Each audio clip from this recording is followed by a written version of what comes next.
Hey everyone, thanks for stopping by the Standards Weekly Check-In. I'm Colin. Behind the camera we got Heavy Metal Dylan. What's up? Today we are going to be flipping through some new arrivals and recently priced records, getting into some staff picks and addressing viewer questions at the end of the video. As always, if you see anything you like, hit the DMs on Instagram, give the shop a ring, or just cruise by. We're open 11 to 8, 7 days a week. This isn't the most inspired staff pick, but I just like this guy. He's really cool. He looks cool. He is really cool. No, it's a good... I guess it's yacht rock. I mean, AOR, whatever you want to call it. But, you know, I think that's a pretty shallow waters if you like the kind of divorced dad kind of smooth music. You know, it's like your Doobies, your Dan, and then, you know, some Hall & Oates. It's Christopher Cross, etc. Nice to have someone outside of that very small sphere to listen to. But yeah, really nice album to listen to instead of talking to your daughter. What are you listening to? You know they call me Heavy Metal Dylan. Yeah, you're a thrasher. You only listen to heavy, hard music all the time. Yes. But listen, sometimes you gotta put on some chill stuff. You gotta chill out and chill. Like, you can't just be listening to Let There Be Rock. From AC/DC? From AC/DC. Yeah. Or Kill 'Em All by Metallica. Or RKL.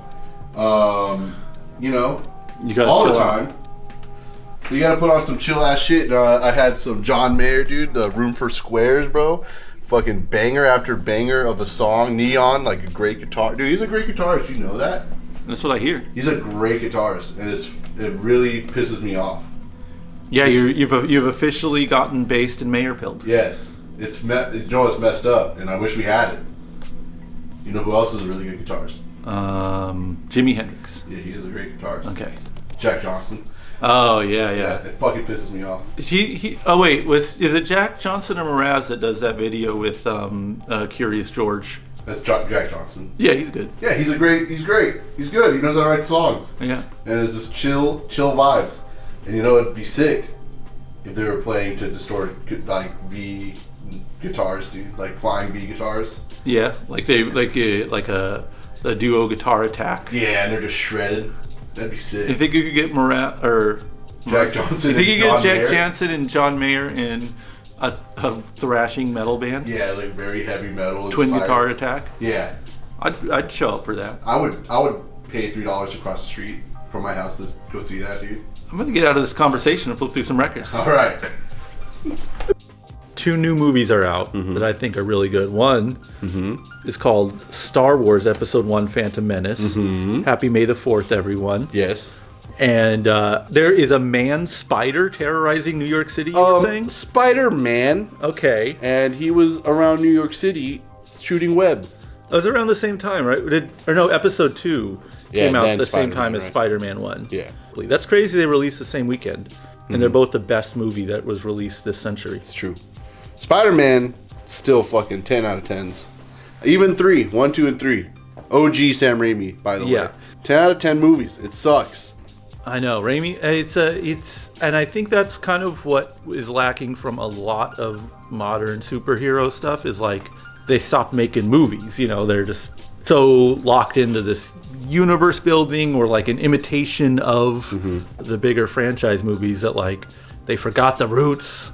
Bryan Singer and fucking Sam Raimi, both, Singer from X-Men. Yeah. They had visions, they had ideas, they were filmmakers, and even the Dark Knight trilogy, same thing. Like you put your trust in a visionary filmmaker, and you will get a good film, and that's what you can expect from George Lucas with The Phantom Menace, which is also in theaters. Yes. I don't know, that doesn't speak well to culture where we're going back to like movies like and be like, God, bring this back. Yeah, this is so good. This feels so good. God forbid that we make more movies like this. Jesus Christ. I don't know how much Star Wars I've talked about on here, but like I'm in such a good place with the prequels. I don't know of any story that big where you're watching the good guys help the bad guys become the worst guys. Like that's all those movies are. You're like, oh, I hope the Jedi win so that they can help make the worst guys. It's insane to watch now. I don't know why that never like occurred to me when it first came out.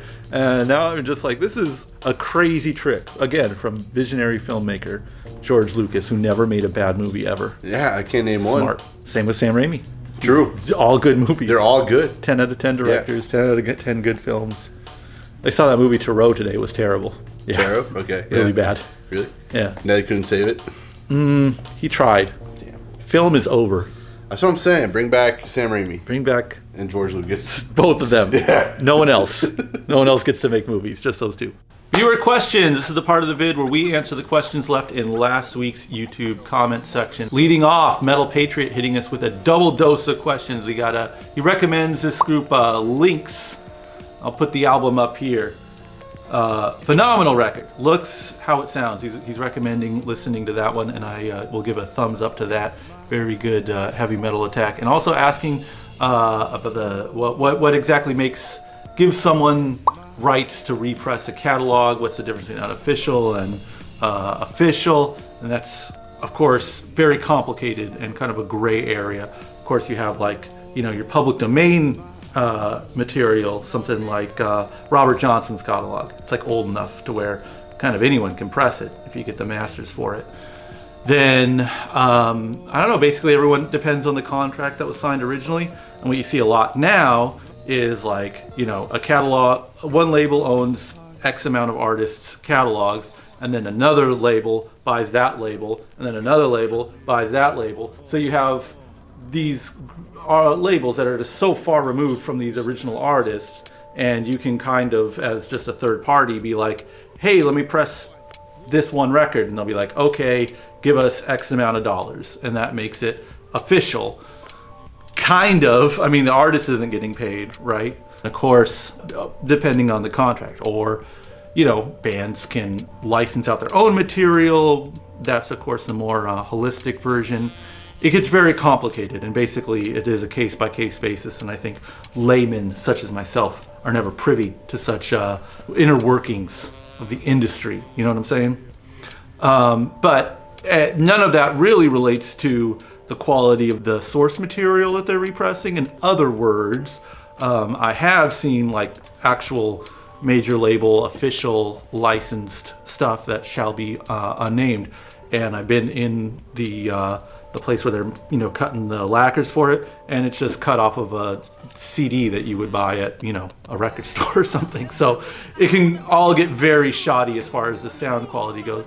But then you have something like the Led Zeppelin catalog, where there's a big lot of money and a very consistent rights ownership trail, and it's sort of very clearly more hands-on with something like that. So the answer is there is no answer, and it's kind of case by case. So sorry to go on about that. Next up, Travis Schlopfer is asking for our favorite concept albums, and that is a good question. Dylan? Yes? I haven't heard your voice in a while. Why don't you tell him? Well, I had some time to think about this one. You mulled it over, and it's Yeah. The Who, Tommy. Yeah. Good job. It was a good movie. I don't think I've ever seen it. There's a really cool Elton John pinball wizard scene. All right. That's all I can kind of remember. Anywho, I would say King Diamond's Abigail is the one. Yeah, that's one of my favorites as well. Yeah, it's just front to back, a good story, scares you. Same with them, scary. I like the grandma angle a lot. I like his approach to concept albums. They are very chronological. Yeah. And kind of literal. Yeah. Concept albums can be, open to interpretation. Mm-hmm. But yeah, that's a very literal approach. Yeah. But I liked Abigail is forever number one for me. Yeah, of course. But I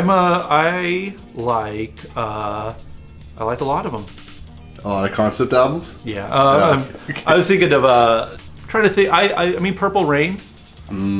Is that a concept? I mean, it's kind of based around the story that's in the movie. Yeah. There's a lot of crossover there. Yeah. Bowie stuff, pretty consistently album to album, conceptual in some regard. Mm-hmm. I guess Ziggy's kind of his biggest one. But there's a lot of those records you can kind of look into and get something out of. But for me, Lou Reed's Berlin. That is a suicidally depressing album. Mm-hmm. And if you get the original record, there's a booklet that comes with it with I don't know how to describe it, pictures of the story itself, but like kind of the cast and characters. It's a very it's an album you can kind of live in a lot of ways. Very literary. Feels like you're reading a book, kind of.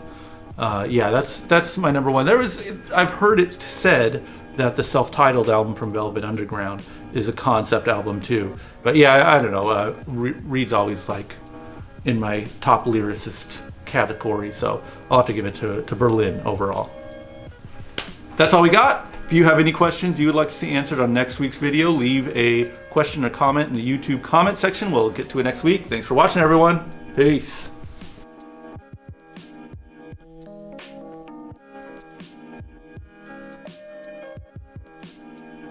It was a good movie.